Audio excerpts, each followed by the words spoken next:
Hello my lovely viewers, আসসালামু আলাইকুম। This is Shamima Akter. Shamima's cookbook থেকে সবাইকে শুভেচ্ছা জানিয়ে শুরু করছি আমার আজকের এই নতুন রেসিপিটি।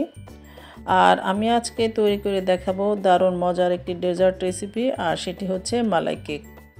আশা করছি আমার আজকের এই মালাই কেকের রেসিপিটি আপনাদের কাছে ভালো লাগবে। তো কীভাবে তৈরি করে নিয়েছি সেটি শেয়ার করতে যাচ্ছি। প্রথমে আমি একটি বাটিতে রুম টেম্পারেচারে থাকা দুটো ডিম ভেঙে নিয়েছি। ডিমগুলো যদি ফ্রিজে থাকে তাহলে মিনিমাম আধা ঘন্টা আগে বের করে নেবেন।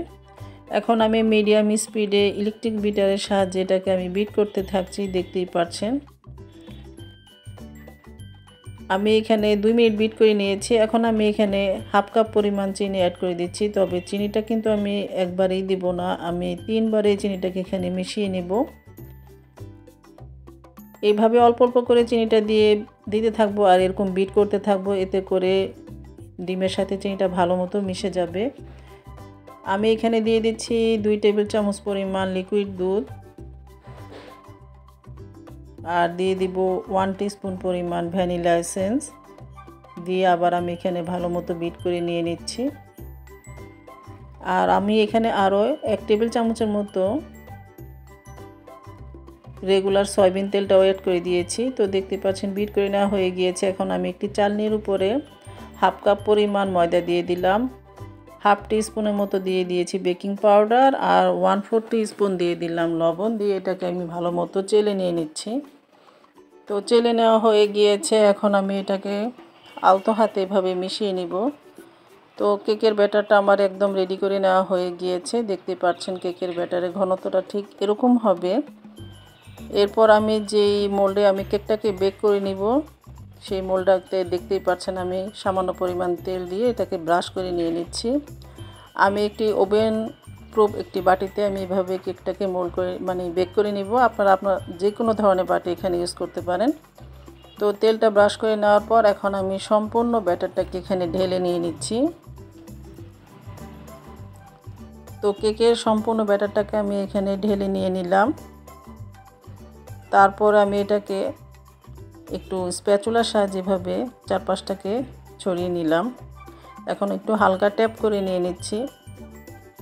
আমি আজকে কেকটাকে পানির ভাপে বেক করে নিব। আপনারা হয়তো এখানে ইলেকট্রিক ওভেনে অথবা চুলাতেও বেক করে নিয়ে নিতে পারেন। তো আমি এরকম সামান্য পরিমাণ হাঁড়িতে পানি দিয়ে তারপর এরকম একটা স্ট্যান্ড দিয়ে এখন আমি কেকের বাটিটাকে বসিয়ে দিলাম আর ঢাকনা দিয়ে এটাকে ঢেকে দিয়েছি। প্রায় 40 মিনিটের চেয়েও কিছুটা কম সময় লেগেছে আমার কেকটা, দেখতে পাচ্ছেন পানির ভাপে একদম রেডি করে নেওয়া হয়ে গিয়েছে। এখন আমি এটাকে ঠান্ডা করে নিয়ে নিব। আর চুলায় আমি একটি হাঁড়িতে 1 লিটার পরিমাণ দুধ দিয়ে দিলাম, হাফ কাপ পরিমাণ চিনি দিয়ে দিলাম, মিষ্টিটা আপনাদের পছন্দ অনুযায়ী দিয়ে দিবেন, আর চিমটি পরিমাণ লবণ দিয়ে এখন আমি এটাকে নাড়তে থাকবো। আর এটাকে আমি অর্ধেকটা করে নিব। আমি 1 লিটার দুধটাকে আমি এখানে হাফ লিটারের মতো তৈরি করে নিব। চাইলে এখানে আপনারা কনডেন্সড মিল্ক অথবা পাউডার মিল্কও এখানে অ্যাড করে দিতে পারেন। তো দেখতেই পাচ্ছেন আমার মালাইটা রেডি করে নেওয়া হয়ে গিয়েছে। এখন আমি কেকটাকে এভাবে একটু টুথপিক দিয়ে জাস্ট আমি ছিদ্র করে নিব, যেন সম্পূর্ণ মালাইটা ভিতরে ভালো মতো প্রবেশ করে। তা গরম থাকা অবস্থায় আমি পুরো মালাইটাকে এখানে দিয়ে দিব। তো প্রথমে আমি এরকম অল্প অল্প করে মালাইটা এখানে দিয়ে দিচ্ছি। এরকম করে আমি সম্পূর্ণ মালাইটাকে এখানে ঢেলে দিব। তারপরে গরম থাকা অবস্থায় আমি এটাকে ফ্রিজে রাখবো না, আর উপর থেকে কিছুটা বাদাম কুচি দিয়ে এটাকে গার্নিশ করে নিয়ে নিচ্ছি। আমি এই মালাই কেকটাকে ফ্রিজে 1 থেকে 1.5 ঘন্টার মতো ঠান্ডা করে নিয়েছি। এখন এটাকে আমি বের করে নিয়েছি, দেখতেই পাচ্ছেন। ঠিক ঠান্ডা অবস্থায় এই মালাই কেকটা সার্ভ করে নেবেন।